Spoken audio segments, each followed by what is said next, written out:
Good afternoon, everyone. I am pleased to introduce our next speaker, Paul McKinney. Paul has served as Ring Energy's Chief Executive Officer and Chairman of the Board for nearly 5 years. His most recent role prior to joining Ring was President, CEO, and Director at Sandbridge Energy. Prior to Sandbridge, Mr. McKinney was President and Chief Operating Officer for Yuma Energy, Inc., after serving as Yuma's Executive Vice President and Chief Operating Officer.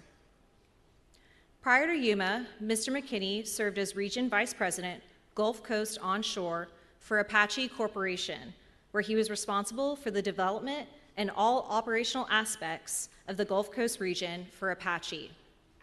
He also served as Vice President and Director, Acquisitions and Divestitures for Tristone Capital, Inc. He commenced his career with Anadarko Petroleum Corporation and held various positions with Anadarko over a 23-year period, including his last title as Vice President of Reservoir Engineering, Anadarko Canada Corporation. Mr. McKinney entered the United States Air Force upon graduating from high school and continued in the Air Force Reserves while attending college. He attended Louisiana Tech University and graduated with a Bachelor of Science degree in Petroleum Engineering. Please join me in welcoming Paul McKinney.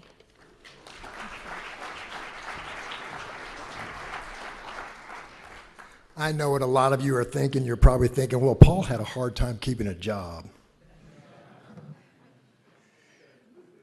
Let's see how this works here. Okay, very good. Hey, I really appreciate the opportunity to be here with EnerCom. EnerCom has really grown and become one of the premier conferences here in the United States, and so it's really great to be back here again this year. I'm very grateful for all of you and your interest in Ring Energy. We're growing this company the best we can in tough times, and I think we're doing a really good job, and I hope that you walk away with that same impression when we're done. This is our forward-looking statements and supplemental non-GAAP financial measures. I encourage you all to read those. Those are important. Okay, so at this point, I would like to address those of you in the audience that do not know very much about Ring Energy. We are I'm going to grab this. It's probably easier for me to grab this. There we go. We are an independent oil and gas company headquartered in the Woodlands, Texas, and our focus is in the Permian Basin, and more specifically in the southern part of the Northwest Shelf and the Central Basin Platform. You can see our operated position all up and down the platform in the southern part of the shelf on the slide. Last quarter, we averaged just a little bit over 21,000 barrels a day. Our proved reserves at the end of last year was 134 million barrels with right at or just under $1.5 billion worth of value at SEC prices. Since that time, we've added the Lime Rock acquisition. We added another 12 million barrels, another $160 million worth of proved value. You can see our net acreage position there. One of the key components of our strategy and going forward is we really like high operational ownership. We also like high net revenue interests. It helps with a lot of things. The green box on the side there but kind of highlights some of the key attributes associated with our strategy, but just to put it all in a nutshell, we have specialized in taking the technologies that were originally developed for the shales, both in the Midland and Delaware Basins, and we're applying those technologies to conventional rock that in times past was believed to be marginally economic or non-economic at all. And what we've found is by applying these new technologies to the previously considered uneconomic conventional rock, we've been able to generate significant returns. The advantages of those, many of those conventional zones are at shallower depths, so the wells cost less to drill. Because they have higher permeabilities and porosities than the shales, you don't have to put as large or extensive a frac or as many fracs, and so your completions are less costly. And even though these wells don't come on at the big producing rates that many of these unconventional wells do, when you look at the economics, our returns are very, very competitive and oftentimes superior. This is what I call our scorecard or our report card. This is something that we do every quarter. We compare our results, good or bad, versus our prior periods. And for the last 2 quarters, we've had 2 very strong quarters, and this highlights what we just announced just recently, our second quarter scorecard. We set record production as a result of the Lime Rock assets that we integrated in during the first quarter. So we averaged a little over 21,000 barrels a day, like I said, a little over almost 14,500 barrels a day in just crude oil, which is a primary revenue source for us.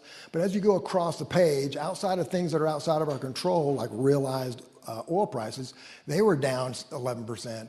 But in every controllable metric, we continue to improve those. We've made a lot of progress in terms of improving and reducing our capital costs. One of the big surprises for this quarter, even surprised ourselves, with the progress we made in terms of reducing our operating costs. And so you'll see that we made incredible strides there in terms of reducing our lease operating costs, 12%, but also our all-in cash operating costs, which also includes reductions in G&A that we were able to achieve. That also dropped 12%. All of that led to record adjusted free cash flow of almost $25 million. The majority or a lot of that we paid down debt. And so that was up over 300%. The things that are somewhat out of our control, although we continue to pay down debt that quarter, leverage ratio went up as a result of prices. But hey, we are working on that, and we're going to talk about those priorities as we go through this presentation. Okay, strength, flexibility, and resilience. The strategy that we're pursuing is a long-term strategy. Everything we do is just laser focused on maximizing free cash flow in everything we do, whether it's an investment in a new well or whether it's just operating the existing assets. We're always looking for ways to improve the profitability. And so this strategy is nothing really sexy or anything unusual. It's a proven strategy that's proven by others before us. But it's one of those, you don't get rich quick, but nose against a grindstone, you can continue to generate long-term value for your shareholders. So since we've come on board, we came on board in the fourth quarter of 2020. We have increased our production by over 23% compounded annually. We've increased our proved reserves 88%. But you got to remember that 88% growth in reserves also included the effects of selling the non-core assets that we've had in our portfolio. It also included overcoming the production that we have continued to grow. When we came on board, we were producing around 8,600 barrels a day. As you know now, we're over 20,000 barrels a day. And so we've done quite a bit with this strategy. Maintaining our operational excellence. This is kind of the core of our culture. And one of the key things that bore out in the second quarter of this year was the progress we were making associated with not only reducing our operating costs, reducing the capital costs associated with the wells we're drilling, but we've done all of that safely in an environmentally responsible manner. And if you look at our last sustainability report, you'll see that as a company, Ring Energy is at the top in terms of reducing emissions and doing the right thing for the right thing's sake. All of this leads to meaningful cash flow. And so, like I said, last quarter we set a record for cash flow. The majority of our cash flow we applied towards paying down debt. We realize that we're on the higher end of our peer groups associated with leverage metrics. And we think that in a price environment like we're in today, that's the right thing to do. And so we're focusing on maintaining the balance sheet. And so what have we done? You know, when we first came on board, our leverage ratio was right at 4 times. We're more than double the size that we were at that time, yet we've improved our leverage ratio by 50%. We've continued to pay down debt. If you look at what we did with the Founders acquisition that we completed in the third quarter of 2023, we paid that acquisition off in essentially 4 quarters. And that was at a higher price environment, but that was also in an environment where we did not make any acquisitions the year after, but we still grew organically by drilling really economic wells, acquiring acreage, and increasing our reserve position. So we delevered the company quite a bit. We paid off debt and Founders. The Lime Rock transaction we just completed in the first quarter, we're planning to do a very similar thing. We also have a very handsome hedge position that protects a large percentage, about 55% of our proved reserve forecast going forward. Both in 2025 and 2026, you can see the respective numbers there, essentially $65 floors for 50% or 55% of our production. All of this comes together to create a strong and resilient company. We are more able to withstand oil prices, oil price shocks. We are able to adjust our operational programs either upwards or downwards, depending on what the needs are for the company. And right now, the needs of the company, we believe, is focused on reducing our debt and improving our leverage ratio. So let's talk about some of the distinguishing aspects of Ring Energy. We have a chart here that shows our performance versus a group of peers. On the left-hand side, you can see our PDP-based decline. In our peer group of 11 companies or 10 companies, we have the second lowest decline rate.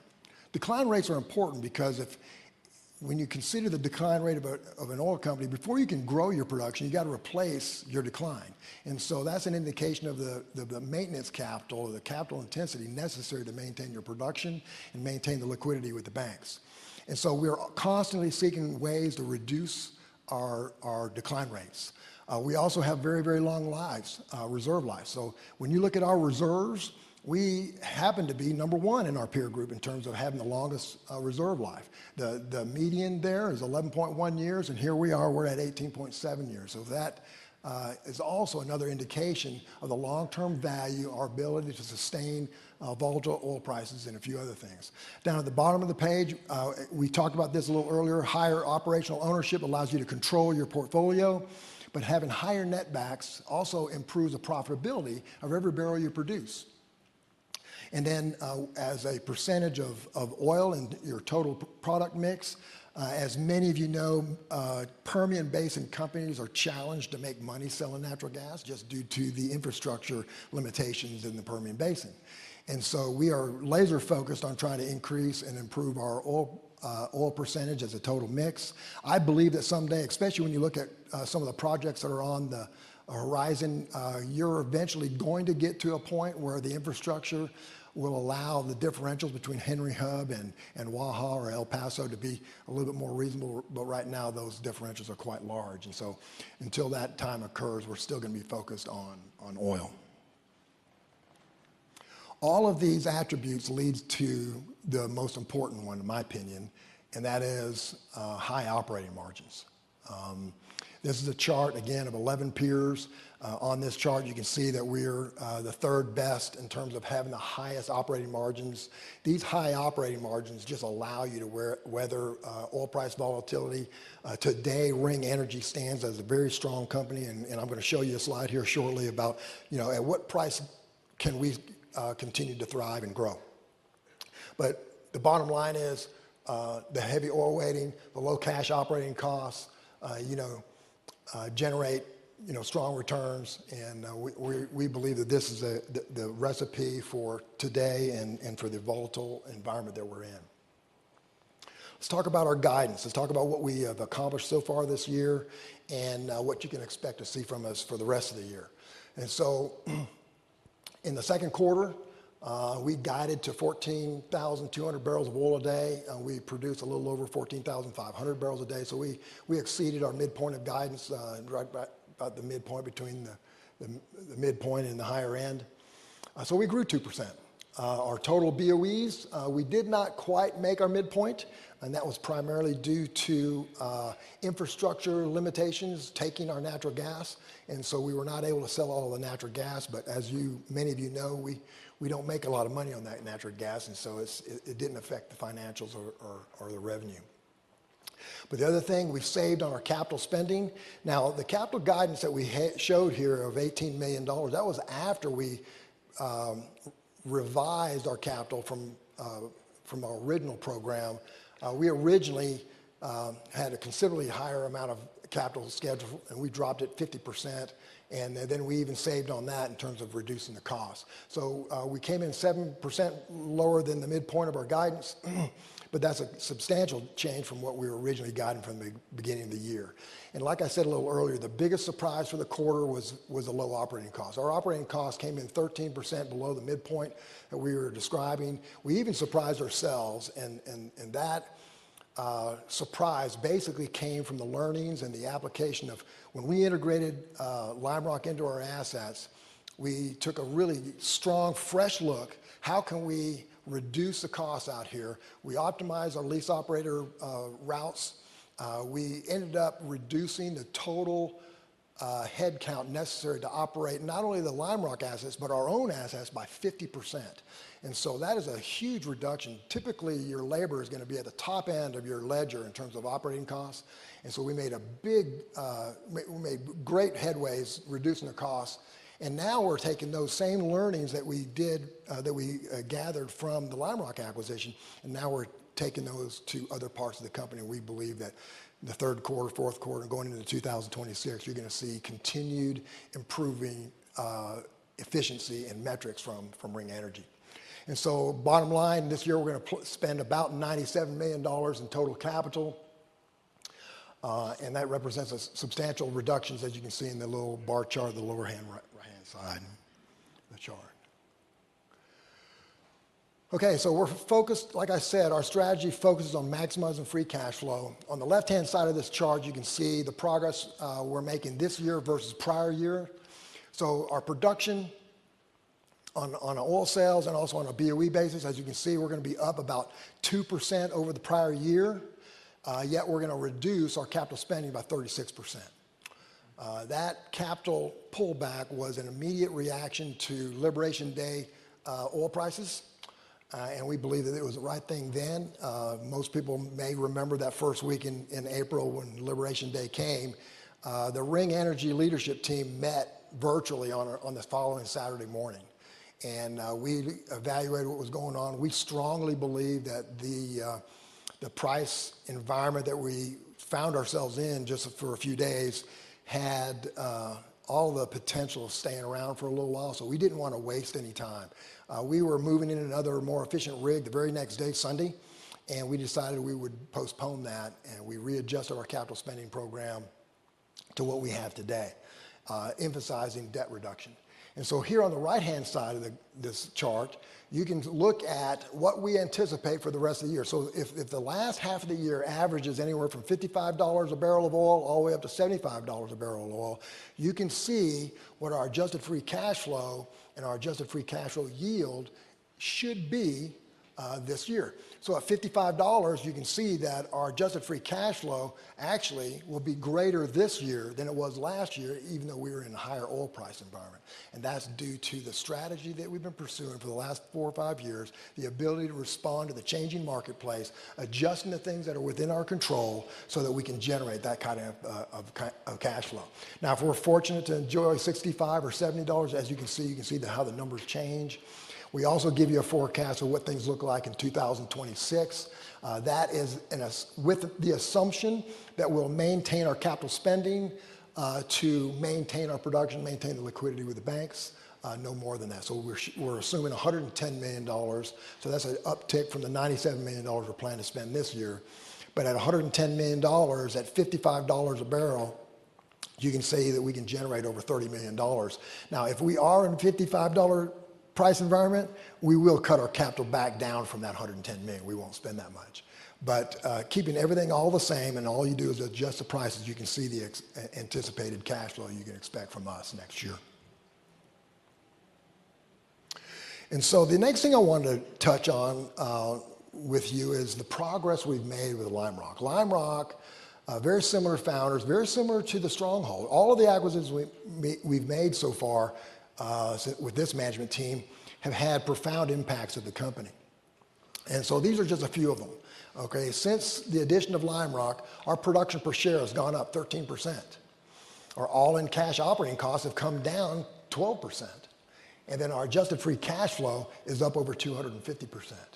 And this is as a result of not only the Lime Rock assets, but all the impact that it has had on the company in terms of improving our efficiency, reducing our costs, and the laser focus we have in terms of maximizing our free cash flow. The next thing I want to touch on are the transactions that we've completed since 2019. The first one was the Wishbone acquisition that the prior management team completed in 2019. We came on board in the fall of 2020, and since that time we completed the Stronghold acquisition, the Founders acquisition, and then more recently the Lime Rock transaction. And there at the bottom of the page you can see the various different metrics and how does that basically transform the company. We believe that the Central Basin Platform, and we've been telling people this now for 5 years, that this was going to be the place to invest. There's a lot of resource left here. The application of these new modern technologies to conventional rocks, we demonstrated that that's a very valid strategy going forward. As many of you know, in the last 2 years, we've seen several sizable acquisitions or dispositions, if you want to call them, the transaction hit the marketplace. So last year, Apache sold a very large package that Hilcorp picked up. ExxonMobil also had a very nice, handsome package out there that Hilcorp picked up. And we'll talk about that a little bit later on. But the world has woken up to the fact that the majority of the Midland Basin, the Delaware Basin are now locked up with the bigger guys.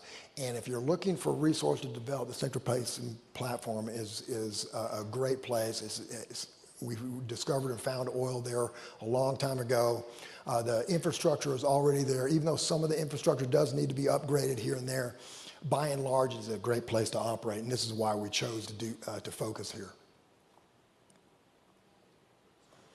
And then again, emphasizing that same point, the Delaware Basin, the Midland Basin, you can see on the map that the majority of those basins are now locked up by the big publics. All of that red represents the public. The green in those two basins represents what's left behind with the independents. Now, when you look at the Central Basin Platform, we use different color schemes. There you can see our acreage in yellow. You can see the orange acreage represents the independents, and then the publics are in the blue. But this is an underexplored area in the advent of the technologies that allowed for the development of the Midland and Delaware basins. But we also believe that this area is ripe for the application of these technologies. And we've proven that over the last 5 years. If you look at the returns of our drilling programs, we have had very significant returns, very competitive with some of the best in both of those two basins. And we have a proven track record of operating here in terms of reducing costs and applying these technologies. And we just believe that this is another area and we're focused on growth in this area for all these very reasons. When we first came on board in the fall of 2020, I think we're the 18th largest producer in this area in Texas. And so on the chart at the bottom of the page, we're now the third largest operator in the Texas portion of the Central Basin Platform in the southern part of the shelf. And we're proud of that growth. Now, we were talking a little bit about the acquisitions that occurred back in 2023 that Hilcorp made. On the left-hand side here, you can see we use Apache as an example. The Apache package, Hilcorp paid $950 million. Here more recently, Mach Energy picked up some assets in the Central Basin Platform for $500 million. If you take those two trading metrics and convert that to where we should be, even though our stock price is better than 76 cents when this slide was put together, we're close to 95 cents now. We should be trading at about $2.51. So the rest of the industry has already recognize the value of these assets in the Central Basin Platform, the southern part of the shelf. And so how long is it going to be before the marketplace recognizes that value? Ring Energy is a unique in some regards with respect to our stock price performance, and I'm not going to get into all those details, but we really do believe that we should be trading north of $2.40, $2.50 a share. And this is a clear example of what and why you can justify that. So this kind of brings me to the end of the presentation. Ring Energy is focused in this area for all the right reasons. The cost for the wells are relatively inexpensive because of the better rock quality. It requires less intensive frac jobs, so you can the frac jobs themselves are less expensive. The performance, though, when you look at the production per day from these new wells and the reserves and the shallower declines. The economics are very robust, and they compare very handsomely to even the best of the best in both of the other two unconventional basins, the Delaware and the Midland. We've demonstrated that we can apply these technologies. We've demonstrated that we know how to operate here. We're a low-cost operator with high margins. We've been continuously refining the portfolio, selling the assets that don't meet our criteria so that we have a much more manageable and more focused portfolio that continue to deliver the best of the best in terms of returns. We've been, up until post-Liberation Day, we have been pursuing a combined strategy of both growth and improving the balance sheet. So in the price environment, when we were in the $70 or $75 environment, we were able to grow and acquire and also strengthen the balance sheet. We took our balance sheet, like I said, from 4 times down to 1.5 times, and now here recently it crept back up to 2 times. But we were able to do that, improve the balance sheet while we were able to grow. So we're more than double the size that we used to be. Now in the current price environment, it's a lot more challenge to grow accretively and responsibly for our shareholders. And so because prices are where they are, we believe the focus really needs to be on strengthening the balance sheet, and that's what we're doing. And we believe that's the right thing for our shareholders. We believe getting our leverage ratio down below 1 times is probably the right place for us. And once oil prices recover, and depending on when they recover, you're going to see that there'll be an extended period of concentration on reducing our debt. But we are not losing sight of growth. The 2 primary things that stand in the way of Ring's real growth is, like we said, the balance sheet, but also the size and scale. Many of you know that the companies in our peer group that are on the larger side of that size and scale trade at a better metric than we do. Those companies that have lower leverage ratios than we have trade at a slightly better metric than we do. And that's the reason why we're focused on these things. Until oil prices recover, we'll be focused on leverage. And so for any of you that have questions, I welcome you to join us in the breakout room afterwards. This brings me to the end of our presentation. Thank you very much.